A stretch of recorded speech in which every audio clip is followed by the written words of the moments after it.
Hi, my name is Kim LeBlanc, and I'm a clinical nurse specialist nurse specialist in wound, ostomy, and continence care, and I'm from Ottawa, Canada. And today it's my pleasure to be here with Ergo Medical to talk to you about some of the challenges that we're facing during this current COVID-19 pandemic.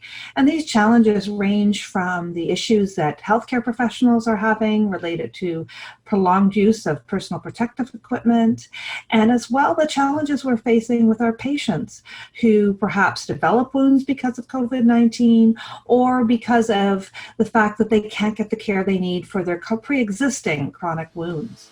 So question in terms of, what are we seeing, and how is this affecting our nurses? So what we're seeing right now is that many of our specialty nurses, such as in Canada, we're called nurses specialized in wound, ostomy, and continence, or NSWOCs. And the United States, they're called WOCN nurses. And, one of the things that we're seeing is a lot of these specialty care nurses are actually being redeployed. So what that means is that our nurses are being redeployed to, say, an intensive care unit because of their, advanced practice status. They are being redeployed. So what that means is we have to do uptraining very quickly of other nurses to fill the void for taking care of patients who have wounds.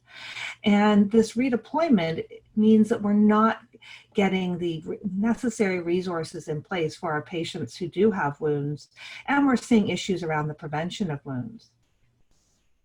So, this becomes a big issue. And then the flip side of that as well is because our nurses are being redeployed, we also have to engage more of our patients and other nurses to provide that care. So we have to do education very quickly, and we have to find ways to support our patients. And unfortunately, resources are becoming very stretched. So it's becoming very, very difficult to get that education out to our patients.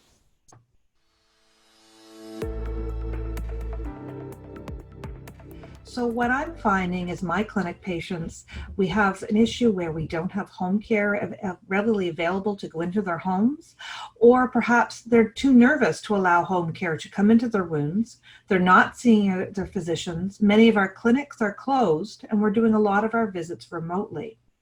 So what we're seeing now is we're calling it the third wave. And these are these individuals who have a chronic coexisting issues, such as a wound, that are not seeking the medical attention that they need until it's become a crisis point.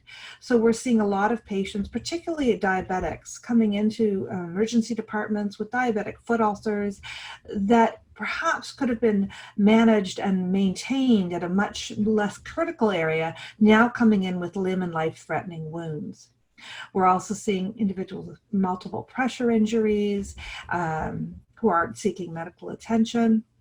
So we're seeing a lot of wounds that are really deteriorating quickly. And we're also asking patients and their families more than ever before to provide their own wound care. And this can become a real issue as well in terms of making sure that we can get the proper care. So we're trying to teach patients remotely how to manage their own wounds. And this has become a drastic problem.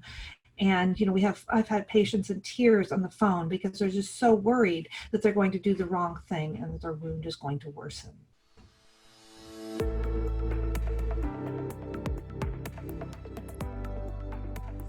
Certainly many patients with chronic wounds, what we're finding is these wounds are becoming more and more complex. And part of this is because they're not seeking out medical attention or don't have access to the medical attention that they require. So we're seeing that, patients that perhaps would have had a wound that would have healed in a timely fashion is now becoming chronic and complex. So an example is the other day in my virtual clinic, I saw a patient that had a skin tear on their lower leg. Well, this should have been a non-complex wound that should have healed in a timely fashion in 2 to 3 weeks. However, this individual had chronic lower leg edema. They were known to our clinic for previous venous stasis ulcers. And because of the uncontrolled edema, and because the individual was afraid to seek medical attention, this wound became very large, it became very complex, And now this individual actually has a grossly infected necrotic wound on their lower leg. And a lot of it came from not seeking medical attention. And I think this really highlights how something that we perceive as could be a simple wound that's easy for someone to manage at home can become very chronic and complex. So we really need to look at that in terms of how much risk are we putting on our patient? Do we have a risk of limb loss or life loss? We know that infected wounds can become limb and life threatening, or if there's a circulatory problem. And we're also seeing a rise in the number of individuals who have complex pressure injuries, who have been trying to self-manage at home, who are now coming in with larger wounds, looking at deep tissue infection, and these are now becoming limb and life threatening. So I think, it's very important that we look at how can we simplify things in order to teach patients self-management, how can we get them the support that they need, and how can we reinvent how we provide wound care and go back to the basics around wound hygiene and how do we teach patients these concepts and look at prevention strategies.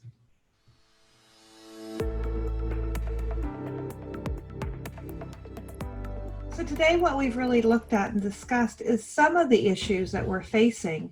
And I challenge all of you, this is a call to action, to start thinking about how can you change the way that you teach your patients, how you interact with your patients, and how can we look at promoting self-management and making sure that we've given them the resources so that they can do the self-management. But in addition, how can we, in a very quick way, upscale nurses and other healthcare professionals so that they learn the basics of wound care? And I think if anything positive does come out of COVID-19, it's the fact that there's now going to be a greater emphasis placed on wound care, and that the broader healthcare community may have a better appreciation for the complexity of wound care.